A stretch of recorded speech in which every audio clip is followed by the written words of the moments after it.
Hey everyone, so welcome to the birdhouse workshop. So there are two choices for birdhouses that you may be creating.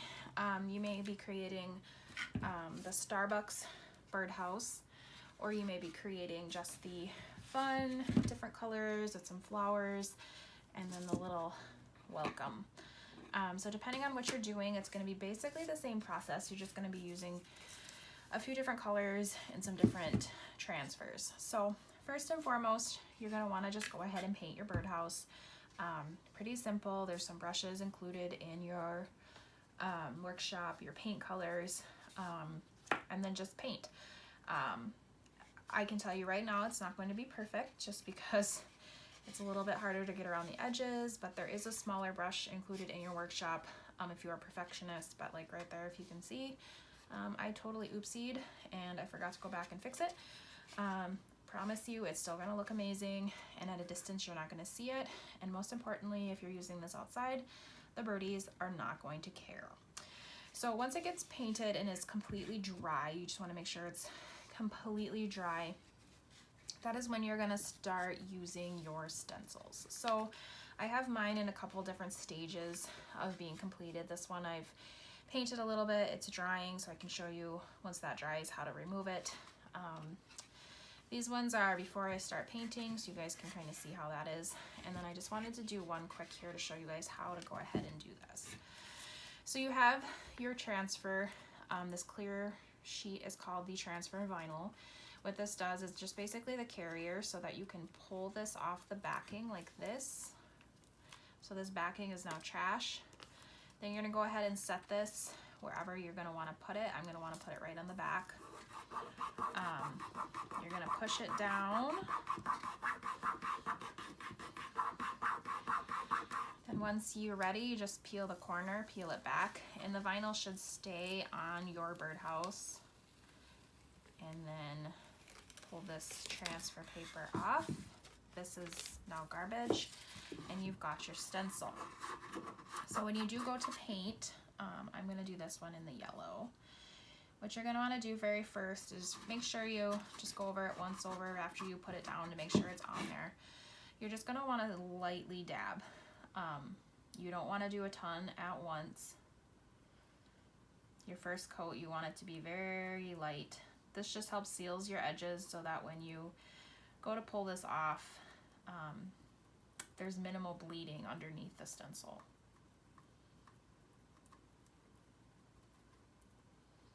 So very light.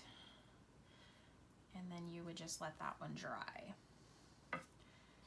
Then you can go on and work on your other ones. Do the same thing, just dab it on there. And if you see, I'm using the same brush. I just do two colors, one on one each edge. If you're feeling adventurous and want to give that a shot, it just helps conserve your brush, especially when you're not using it for a ton of painting.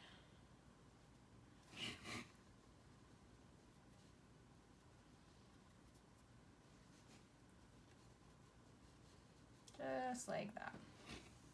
So if you are doing the Starbucks one, I'm going to put this one aside a second to chat with you guys on this one. If you're doing the Starbucks one, this pattern is a little bit more intricate. So when you put it on, just make sure you really give it a good rub. Make sure all the little pieces are down.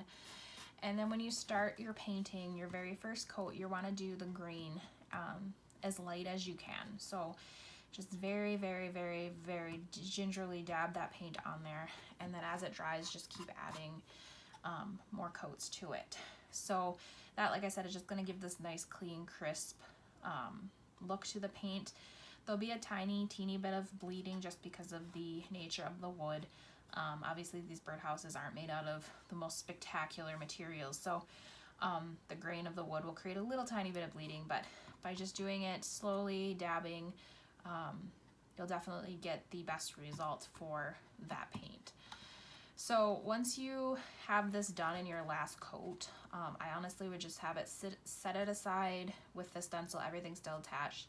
Let it 100% completely dry. You want to make sure that it's dry to the touch, you don't see any wet spots, and it's 100% ready to go. then at that point you can go ahead and start peeling off that stencil. You're not going to reuse that stencil, so you can go ahead and just tear it off, cut it, whatever you need to do to get it off. And then if you have some sort of small like pick or tweezers, if you got fingernails, you'll just have to go in and pick off the tiny little pieces that are going to be in here. So each of your letters you'll have to pick off individually. It's a little bit tedious, but obviously totally worth it. So going back to this guy that we had just painted.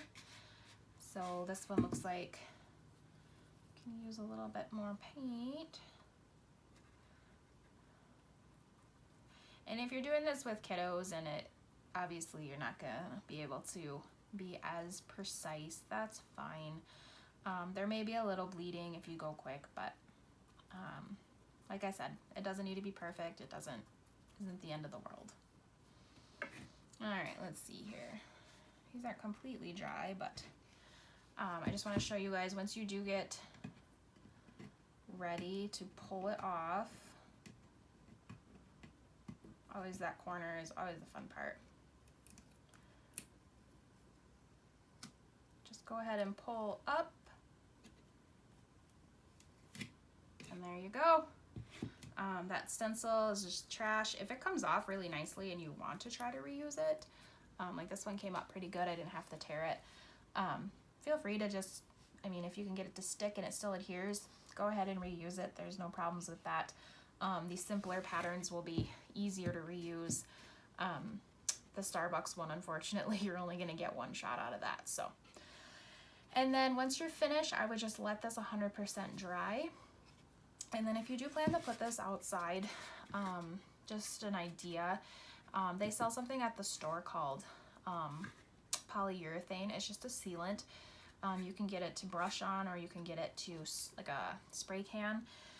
It might be a good idea just to grab that, just give it a once over. That will just help preserve the moisture, things like that, if you plan to put it outside. So, and then finally with this one, once you're completely done, you can just adhere this one on there. Just grab any glue will do, Elmer's glue, wood glue, whatever you got, and then just stick that on there. This one's a little bit trickier to paint. You'll have to use your little brush in there to get inside the little holes and things like that. A little bit more tedious. So if you are working with the kiddos, maybe let them go to town on the house and you work on the letters. So, all right. Well, if there's any questions, please just reach out, and then make sure, like always, once you've completed your project, to take a picture and share it with us all on the Facebook page.